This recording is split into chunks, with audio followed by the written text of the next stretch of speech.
In this video, we're going beyond basic playlists to show you 3 features that will seriously level up how you organize your graphics bin: hot folders, tags, and group folders. If you haven't watched our zones and ads video yet, start there first. This builds on the playlist basics we covered. First up, the media playlist. This is a default playlist that's always there, and it can't be deleted or renamed. Think of it as your catch-all for media you haven't sorted yet. Now let's talk about hot folders.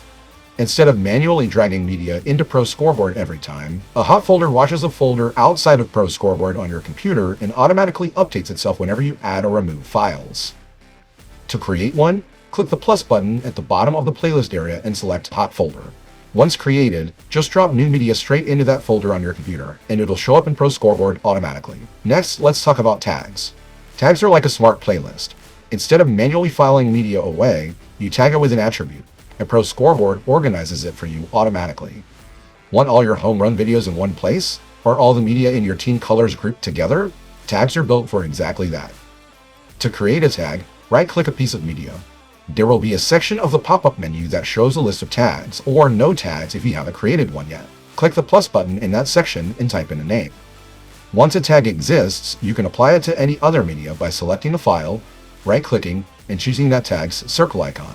If you're unsure which is which, hover over the circle and you'll see the tag's title appear below it. Every new tag automatically shows up in your list of playlists. To change its color, right-click and select Change Color. To rename it, click on its name and give it a moment to become editable.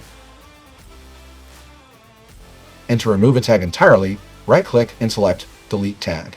One thing to note, tags don't carry over to a new configuration. You'll need to rebuild them if you set up a new Scoreboard configuration.